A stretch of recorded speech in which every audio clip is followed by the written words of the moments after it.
And it will be tomorrow, 7 years to the day. 7 years to the day to a result that shocked the country, stunned the international community, and I think brought me more joy than anybody else alive. Because I'd pretty much given up 25 years of my adult life, because I believed all the way through that we should be a self-governing nation. And despite the big businesses and the trade unions and the party leaders and the BBC and much of the press, I normally expect a bigger reaction when I say BBC, but never mind. Despite all of that, the people said, the hell with you, we're going to vote for independence.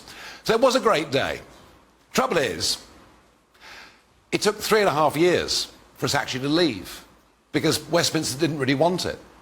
And in the end, when the electorate in 2019, having seen the Conservative Party get almost destroyed in the European elections of that year, when they appeared to have got the message, the problem was some in the cabinet did believe in Brexit, but in my view most didn't.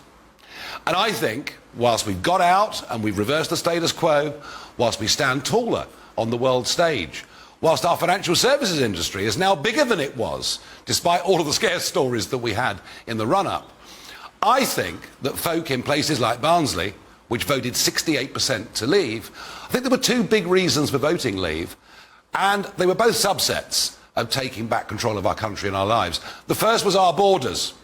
The first was immigration. People had seen it running at levels never seen before in the history of these islands.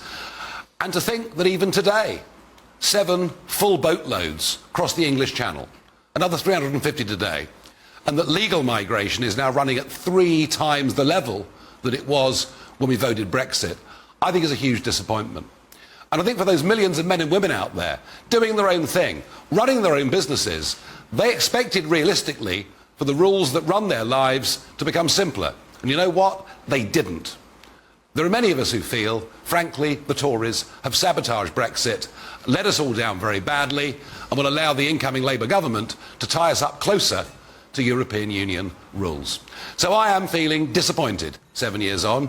Delighted we did it, but disappointed.